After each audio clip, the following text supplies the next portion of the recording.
Have you ever wondered what's inside a landscape photographer's backpack? Well, I will show you guys exactly what I carry in my backpack when I go out and shoot landscapes and go on hikes.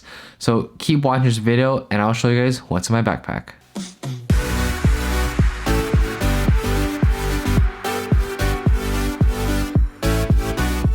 What's up guys, a Project Photography back with another video, and today I'm going to be showing you guys what's inside my landscape photography backpack when I go out and hike and on shoots and whatnot. So let's jump right into the video. And the first thing that I have is the Peak Design Everyday 20-liter backpack.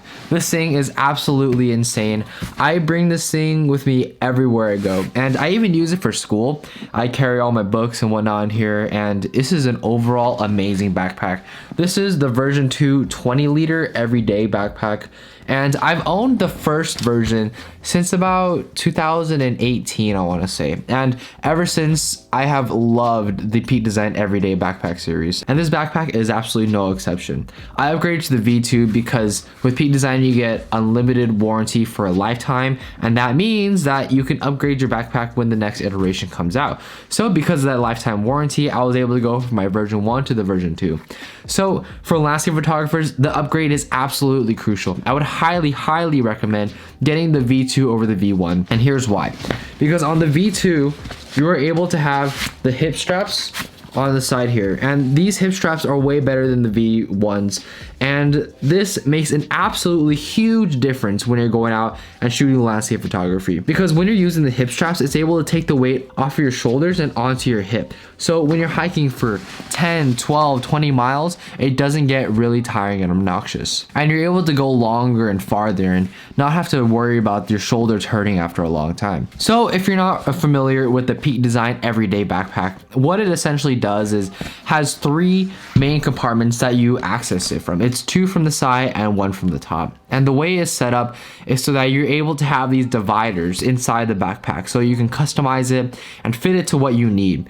So for me, I have the 3 dividers, and I use all spaces for all my camera gear and everything. And the thing for me is, I think for hiking specifically, a 30-liter would have been better.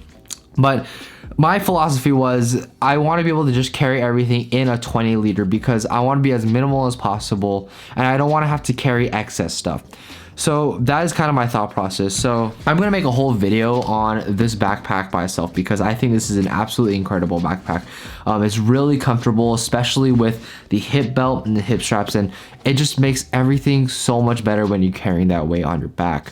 One mod I did make was I have this sort of strap here, and this is very important for me when I go out hiking, because if you notice on some of these other professional or more advanced hiking backpacks, they have this kind of strap where it connects the backpack to one of the shoulder straps. So when you take the weight off of your shoulders and onto your hip, the backpack kind of separates from your back. So what it does is it's able to keep the backpack connected to your back, and it's able to eliminate that space so it's not pulling on your shoulders from the front. So what I did with this is I essentially looped it through the top of the backpack right here. I looped it through this part, and I was able to have a system where I'm connecting the backpack to my back while I'm having all the weight on my shoulders. So this is especially useful and kind of does the same thing that the other advanced backpacks have, where they have that kind of connecting strap to the shoulders. And I was testing out so many different methods, and this one seemed to work the best. So I'm gonna make an entire video about this backpack specifically. So I'll show you guys what I have on the backpack itself. So on this side here, on the right side, I have my Peak Design travel tripod. Now this tripod is absolutely incredible. I made a video about this, kind of a preview. I think I'm gonna do more of a long-term review in a little while because this tripod is absolutely incredible. The one I was using before was a Manfrotto, I don't even know what it was called, but it was like $100 tripod. It was not good. This tripod does the job. Not only is it super compact, but it fits on the side of my backpack and is not super big and bulky and obnoxious like my other tripod. And this thing just works really well. Now, I know it's going to sound really weird, but my favorite feature about this tripod is the fact that I can take the legs apart. I can take them apart and assemble them whenever I want. And the big reason why I love that is because when I'm going out hiking or shooting landscape photography, I'm usually in the water, and what that means is I have the tripod inside of the water, and that means that the legs are going to get dirty, and there's going to be sand and there's going to be water in them. So when I come home, I make it a point to be able to clean my tripod. I know it takes a while to actually clean everything, but the fact is I'm able to take care of my tripod and make sure that it doesn't get dirty. Whereas I don't know if any other tripod does this, or if tripods in general do this, but the previous tripod I had would not let me take the legs apart just because how it was assembled. Being able to take them apart means that I can take care of my equipment and make sure that everything kind of works the way it's supposed to. And I know they advise to not take it apart, but honestly, if I want to be able to take care of myself, I need to learn how to deal with my equipment and take care of it as much as possible. The other things I love about this is the fact that it's got a locking lever for when you put the actual camera in it, you make sure that the camera doesn't fall out. And I just love how simple it is. Like, all I have to do is twist this knob right here and pull it up, and it's just one ball head and one kind of ring to turn everything and make sure to control it, actual camera itself. So this tripod is absolutely incredible. This is what I use. Peak Design travel tripod. I made sure I pre-ordered this on their Kickstarter, and I got it early in December. So this thing is absolutely incredible. That is what I carry on the right side of my backpack, because a travel tripod. I have a strap here to secure the actual tripod to the back so it doesn't move around and whatnot. But on my left side of the bag, I have my keys. This is just, my keys for my car, whatnot. But the great thing about this backpack, and the V1 as well, is that it has this kind of anchor point. So I'm able to attach my keys and make sure I don't lose them. Really, small feature, but it's really significant, and when you make sure that you don't lose everything. So yeah, keys are an absolute necessity.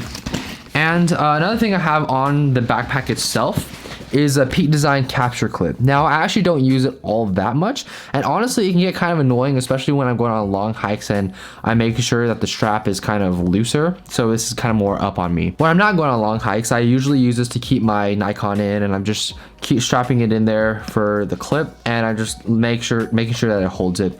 This is really, really great. I love this clip to death. It really does the job very, very well. So yeah, I mean, there's not much to it. You just put your camera in there, and I use this other than camera straps because I hate camera straps. I think they're annoying. I think they're really cumbersome. So this was a great alternative. Let's dive into the actual insides of the backpack itself. And we're going to start on the left side of the bag, which is this side right here. What I have in the first compartment is the Nikon Z6. I mean, you guys, I've talked about this camera so much. I absolutely love this thing. Attached to it, I got the 14-30. This lens is an absolute necessity for landscape photography. Also made a video about this. This combination right here, absolutely gold. Now, this is not the Z7, and I picked the Z6 because of price mainly. And honestly, 24 megapixels is way more than enough for me. And the 14-30 just does the job very, very well. Again, I made videos about both of these pieces of gear. Yeah, I mean, I just can't say enough about how great this lens is. I've used it for about 1.5 years, I want to say, and just been using it, and I just absolutely love this thing. Would not want anything else. I heard the new Z6S and Z7S are coming out soon. So hopefully those cameras are great, but I think even if they do come out, I'm gonna still keep this camera because it just does the job well, and I really don't feel like I need anything else. So wide angle lenses are really important for landscape photography because you're able to get that wide field of view and capture everything in the landscape. And that's why this 14-30 works so well, is because you're able to do just that. And plus it's light, compact, and it's collapsible, so you're able to do all these things and be able to have that in a nice lightweight package.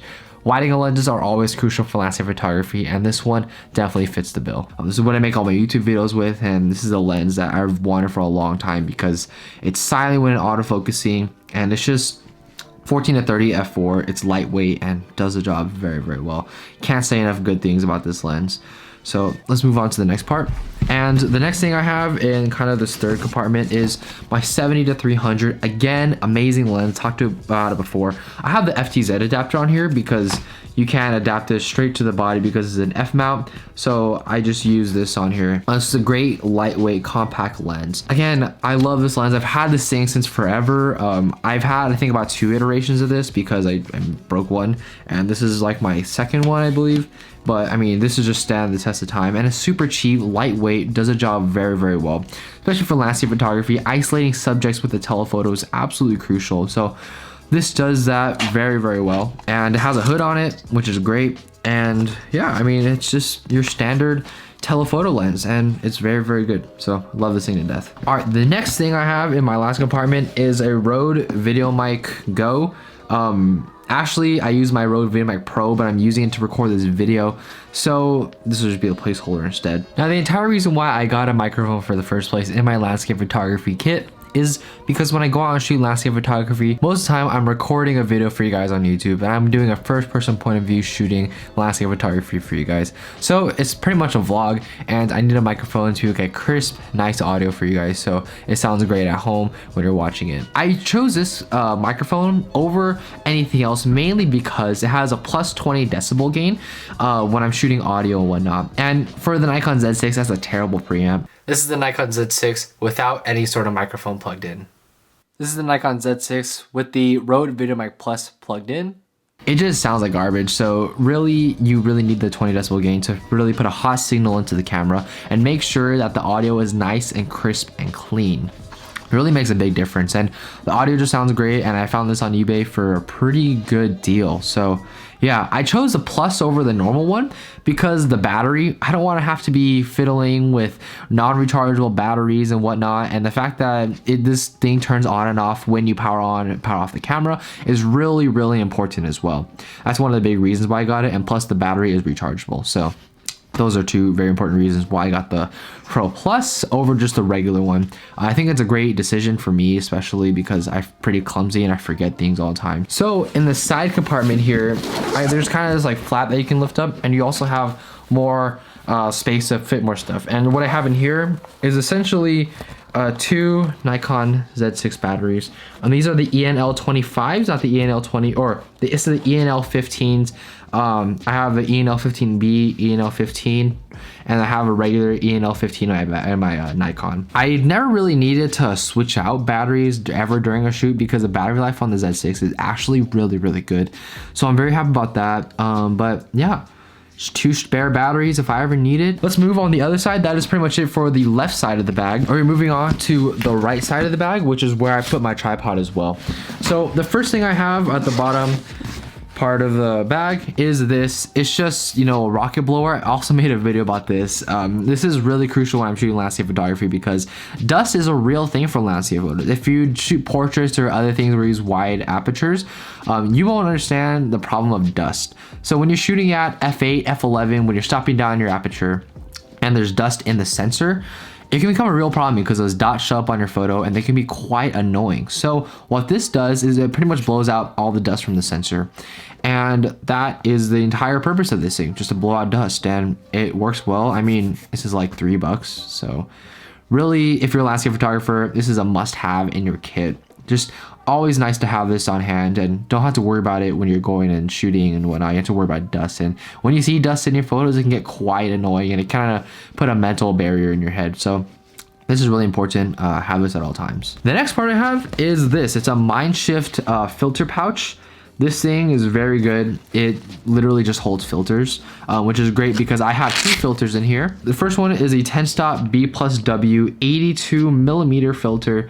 I use B plus W filters because I've used B plus W since beginning of time. This is a great filter. It works very, very well with 82 millimeters. And honestly, I bought this because it's like, I want to be able to use this on smaller filter size lenses as well, because you can just buy step down or step up rings, and then you could attach this to your smaller filters. So buying the large filter size possible is always important when you're buying ND filters. So I have a 10 stop filter, but then I also have a 3 stop filter. I was debating between a 3 and a 6 stop filter, and I decided to go with a 3 stop. And here's why. When you're shooting landscape photography, you want to be able to have the option to have 2 different types of exposures when you're shooting water. Water especially is important, and with a 10 stop filter, this is where I want to completely gloss over the water. I want to make sure that there's absolutely no ripples whatsoever, and it's absolutely smooth and clean. And for the 3 stop filter, what I pretty much do with this is I'm having it on my lens, and I'm having 1 stop, half a stop long exposures. So I want to be able to make sure that the water has nice movement to it. And I'm usually using this one when I'm on a beach somewhere, and I'm using it just to make sure that the water has nice movement. But I'm using the 10 stop when I'm shooting things like lakes, or I want to make sure that the water is nice and clean. So it really just depends, but I went with 3-stop over 6-stop because I just felt like the 6-stop is too much stoppage of light, and I want to make sure that it's not too obnoxious when it comes to that. So 10-stop and 3-stop, absolutely crucial when you're shooting landscape photography. So that's essentially it for the actual compartment. The last thing I have inside the top part of the bag is just a sweater. I always carry a sweater with me whenever I go on landscape photography shoots, mainly because, you know, I'm going to be out there for a while. I'm usually shooting past like sunset. I'm usually going into nighttime, so I want to make sure I'm not cold and I have a sweater. That's actually it for the inside of the backpack itself. The last part I have is the top of the bag. So this kind of has this like top laptop compartment, and I keep two things inside. The first one I keep is a portable battery and then the cable for it. I have a Google Pixel 2, if you guys don't know. So everything's USB Type-C. This is a Morphe. This is a 10,000 milliamp battery. This thing is great. I mean, it does exactly what you need it to do. Charges via USB-C, holds power very well, and yeah, it has a nice like velvety texture to it. Great battery, small, light, compact. Don't need anything too big.